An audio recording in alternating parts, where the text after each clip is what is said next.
Hello students, मैं doctor Anupreeta Mishra. आप Anupreeta Mishra electrical engineering के चैनल पर ऑल्टरनेटर की ईएमएफ इक्वेशन से रिलेटेड एक प्रॉब्लम सॉल्व करना समझ रहे हैं।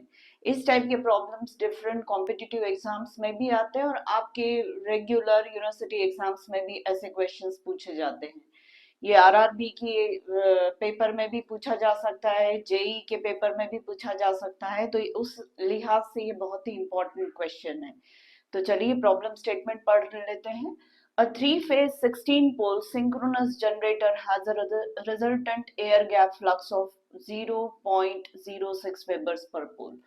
मतलब एक सिंक्रोनस जनरेटर है, ऑल्टरनेटर है, जिसकी पर पोल में फ्लक्स जो अवेलेबल है ऑन एन एवरेज वो 0.06 वेबर्स है। ये थ्री फेज है और साथ में इसमें 16 पोल्स है।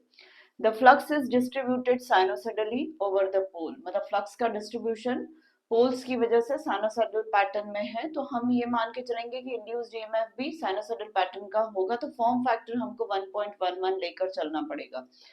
The stator has two slots per pole per phase। मतलब स्टेटर में जो है दो स्लॉट्स आती है एक पोल के अंडर में पर फेज की, ये मीनिंग है इसका। और इसको मैंने स्मॉल m से डिफाइन किया था जब मैंने डिस्ट्रीब्यूशन फैक्टर या फिर स्प्रेड फैक्टर समझाया था। And four conductors per slot are accommodated in two layers. इसका मीनिंग ये है कि दो कंडक्टर ऊपर दो कंडक्टर नीचे, ऐसे चार कंडक्टर एक स्लॉट में दो लेयर्स में रखे हुए हैं। The coil span is 150 degree electrical. मतलब कॉइल स्पैन 180 डिग्री है। मतलब नॉर्थ पोल के अंडर आने वाला जो कंडक्टर है एग्जैक्टली वो जिस टर्न को फॉर्म करता है उस टर्न का दूसरा कंडक्टर एग्जैक्टली साउथ पोल के अंडर में ना रखकर 30 डिग्री इलेक्ट्रिकल पहले ही प्लेस्ड है। मैकेनिकली हम डिजाइनिंग ऑफ द ऑल्टरनेटर पर समझ सकते हैं।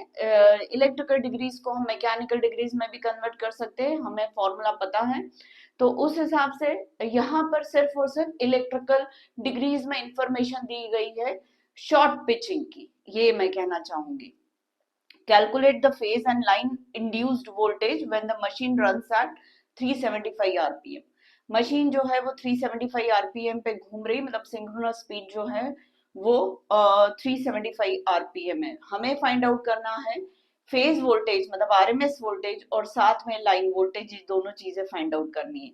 तो चलिए पहले लिस्ट आउट कर लेते हैं क्या क्या गिवन है। तो थ्री फेज की का ऑल्टरनेटर है। P जो नंबर ऑफ पोल्स है 16 है। फ्लक्स 0.06 वेबर्स पर पोल है। M जो मैंने अभी आपको बताया टू स्लॉट्स पर पोल पर फेज है। कॉइल स्पैन 150 डिग्री का है। मतलब एक कॉइल जो बन रही है उसके वन साइड के कंडक्टर और सेकंड साइड के कंडक्टर के बीच में 150 डिग्री इलेक्ट्रिकल का डिफरेंस है, 180 का नहीं है। मैंने आपको principle governing designing of the armature में बताया था कि एक कंडक्टर अगर एक कॉइल का या एक कॉइल की एक साइड नॉर्थ पोल के अंडर में आती है तो एग्जैक्टली उसके करस्पॉन्डिंग कंडक्टर साउथ पोल के अंडर में आते हैं, ऐसा होना चाहिए। पर हम शॉर्ट पिचिंग फॉलो करते हैं हार्मोनिक्स को रिड्यूस करने के लिए, तो यहाँ पर शॉर्ट पिचिंग की हुई है। तो कॉइल स्पैन जो है वो 180 डिग्री का ना होकर उससे छोटा है और वो 150 डिग्री का है। तो पोल पिच से कॉइल पिच छोटी है, ये मैंने यहाँ पर भी मेंशन किया हुआ है। कंडक्टर्स पर स्लॉट जैसा अभी मैंने बताया चार है। सिंक्रोनस स्पीड जो है वो 375 आरपीएम है। फेज वोल्टेज मतलब induced RMS value of the EMF और लाइन वोल्टेज आपको पता करना है। अब फ्रीक्वेंसी 50 हर्ट्ज इंडिया में होती, जस्ट चेक करने के लिए मैंने सारे पैरामीटर्स पी एन रख के देख लिया तो 50 हर्ट्ज से आ रहा है, इसलिए यहाँ पर जस्ट अ चेक ऐसा करके लिख दिया है मैंने। फुल पिच जो होता है वो 180 डिग्री का होता है। फुल पिच का मतलब पोल पिच के बराबर कॉइल स्पैन होता है। मतलब एक कॉइल की एक साइड के कंडक्टर्स नॉर्थ पोल में तो दूसरे साइड के कंडक्टर साउथ पोल में आते हैं, तो वो फुल पिच कहलाता है या कॉइल स्पैन फुल पिच के बराबर ऐसा बोलते हैं। पर अभी जो हमें गिवन कॉइल स्पैन है वो 150 डिग्री का है, मतलब वो छोटा है, तो फुल पिच से कॉइल स्पैन छोटा है। और शॉर्ट पिचिंग इसका मतलब कितने डिग्री से की, 180 डिग्री माइनस 150 डिग्री से, मतलब 30 डिग्री इलेक्ट्रिकल की शॉर्ट पिचिंग की हुई है, यानी अल्फा एंगल जो है वो 30 डिग्री का है। और मैंने पिच फैक्टर जब निकालना बताया था केपी, तब आपको ये अल्फा इंट्रोड्यूस करके बताया था, आप मेरा वो वीडियो जरूर देखिएगा। पिच फैक्टर केपी क्या होता है, कॉस अल्फा बाय 2 होता है। तो कॉस अल्फा बाय 2 मतलब कॉस 30 बाय 2 है ना, कॉस 15 डिग्री, तो ये हो रहा है 59 इतना है। अब जैसा कि मैंने बताया था m जो होता है वो स्लॉट्स पर पोल पर फेज होता है और वो हमें 2 देकर रखा है, और इसको अगर मैं प्रॉपरली देखूं मैथमेटिकली तो slots upon pole into number of phases, ऐसा ये होता है। अब यहाँ पर मैं टोटल नंबर ऑफ स्लॉट्स निकालना चाहती तो 2 इंटू पोल्स इंटू फेस कर दूंगी, 2 इंटू पोल्स इंटू फेस कर दूंगी तो मुझे टोटल नंबर ऑफ स्लॉट्स मिल जाएंगी पूरी स्टेटर पेरीफेरी पर, जो कि 2 इंटू 16 इंटू 3 करके 96 स्लॉट्स आ रही। और 96 स्लॉट्स के हर स्पेस में, हर स्लॉट में 4 कंडक्टर रख रहे हैं, तो टोटल नंबर ऑफ कंडक्टर्स पूरी पेरीफेरी पर जो रखे हुए हैं वो 4 इंटू 96 मतलब 384 इतने कंडक्टर्स रखे हुए पूरी पेरीफेरी पर 96 स्लॉट्स के अंदर, और हर स्लॉट में 4 कंडक्टर 2 लेयर में रखे, 2 ऊपर 2 नीचे। पर फेज के नंबर ऑफ कंडक्टर्स ZP जो होंगे वो कंडक्टर्स पर फेज, मतलब टोटल कंडक्टर्स अगर 384 है तो डिवाइडेड बाय 3 करूंगी तो मुझे एक फेज के 128 कंडक्टर्स मिल रहे। अब 128 कंडक्टर से नंबर ऑफ टर्न्स कितने बनेंगे एक फेज के, तो ZP डिवाइडेड बाय 2 करेंगे तो टोटल नंबर ऑफ टर्न्स मिल जाएंगे पर फेज के, तो वो 64 मिल रहे हैं बेटा डिवाइडेड बाय 2 करके।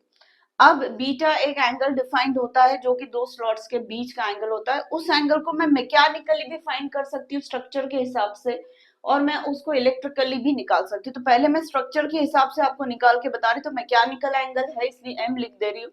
360 डिग्री में कितनी स्लॉट्स बनी हुई है, 96 स्लॉट्स बनी हुई है, तो ये इसका मैकेनिकल एंगल डिफरेंस हो गया दो स्लॉट्स की सेंट्रल एक्सिस के रिस्पेक्ट में, एक दो स्लॉट्स इतने एंगल पर बनी हुई है फिजिकली। अब इसको मैं इलेक्ट्रिकल एंगल में कन्वर्ट करना चाहूँ तो mechanical angle into pair of poles, number of pair of poles से मल्टीप्लाई कर देते तो p by 2 into 360 divided by 96 करेंगे, ये पूरा सॉल्व करते p की जगह 16 रखते तो 30 डिग्री आता है, और ये बीटा की वैल्यू 30 डिग्री इलेक्ट्रिकल आ गई। मतलब दो स्लॉट के बीच का इलेक्ट्रिकल एंगुलर डिफरेंस कितने का, 30 डिग्री। इसका सिंपल सा मतलब ये है कि ये स्लॉट भी नॉर्थ पोल के अंडर में आ रही है और ये भी नॉर्थ पोल के इम्पैक्ट पे, तो दोनों में इंड्यूस्ड ईएमएफ का फेज डिफरेंस जो होगा वो 30 डिग्री का आएगा। ये मीनिंग है बेटा इलेक्ट्रिकल फेज डिग्रीज का, मतलब इसमें इंड्यूस्ड ईएमएफ अगर E1 है तो इसमें इंड्यूस E1 एंगल 0 है तो इसमें इंड्यूस्ड ईएमएफ एंगल जो होगा वो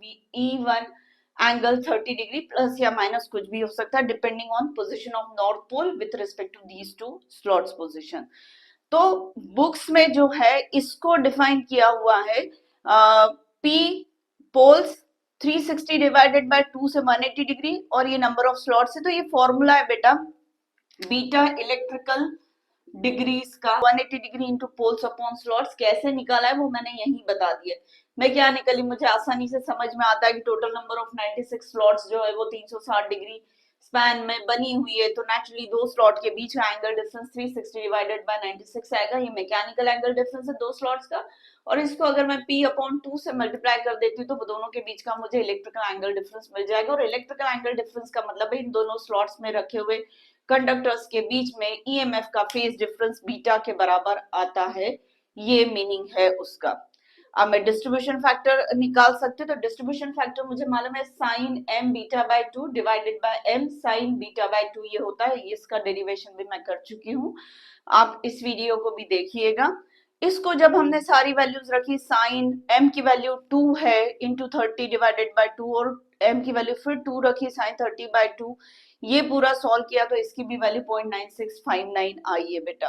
फॉर्म फैक्टर 1.11 है, तो इंड्यूस्ड ईएमएफ पर फेज का जो आरएमएस वैल्यू होगी वो 4.44 kp kdf phi tp derive कर चुकी हूँ। लास्ट वीडियो मेरा इसी कंटेंट पर था बेटा, तो आप इसमें सारी चीजें रख सकते हैं। पिच फैक्टर भी 0.9659 है, डिस्ट्रीब्यूशन फैक्टर भी 0.9659 है, फ्रीक्वेंसी 50 हर्ट्ज है, फाई जो है 0.06 है और टीपी जो है वो 64 है। सारी वैल्यूज रखने पर मुझे ई आर एम एस की वैल्यू, जिसको मैं फेज भी बोल सकती हूँ, ई आर एम एस भी है ये पर फेज का, और इसको मैं वी फेज भी बोल सकती हूँ। एक फेज का वोल्टेज जो जनरेट हो रहा है वो 795.3 वोल्ट है।